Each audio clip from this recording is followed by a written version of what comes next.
donc moi c'est Sonia, je suis manip depuis 8 ans et aujourd'hui je vais vous parler de mon témoignage, mon vécu sur le burn-out parce que il y a 1 an et demi j'ai vécu un burn-out.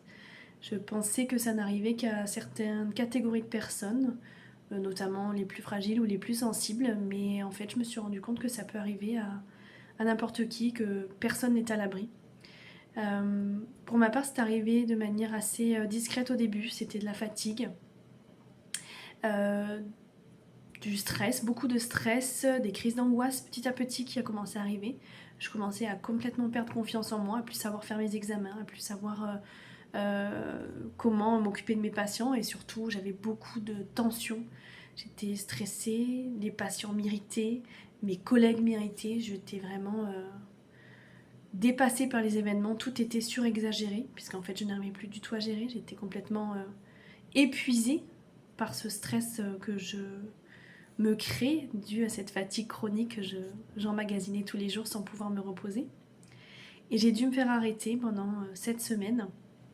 Ça a été très dur cet arrêt parce que je culpabilisais beaucoup de laisser tomber mes collègues, surtout dans la conjoncture qu'on connaît où c'est compliqué, le manque d'effectifs, tout ça, mais moi c'était plus possible de toute façon. C'est un médecin qui m'a arrêtée et au bout des 7 semaines, j'ai dû reprendre le travail et cette reprise a été très compliquée parce que je n'ai pas été accompagnée, je pense, de la bonne manière.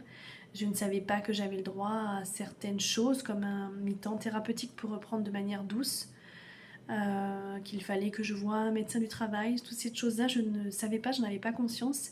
Donc ce retour a été vraiment très compliqué pour moi.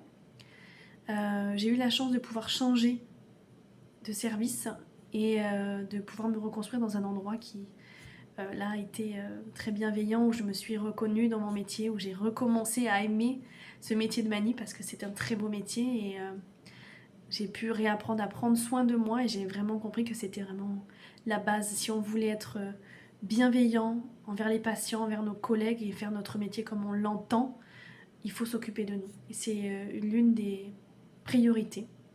Donc aujourd'hui avec quelques amis manip, nous avons monté une association, Burn-et-vous, qui justement souhaite accompagner les soignants, les manip radio aussi en l'occurrence, dans ce burn-out là, de leur présenter et les guider vers des professionnels qui pourront les accompagner pour ce burn-out, pardon, et pouvoir les accompagner aussi pour le retour au travail, avoir une écoute, un accompagnement on va dire. Donc il y a des structures qui existent un petit peu partout en France, hein, vous pouvez vous renseigner là-dessus et nous on a voulu aussi mettre notre petite patte.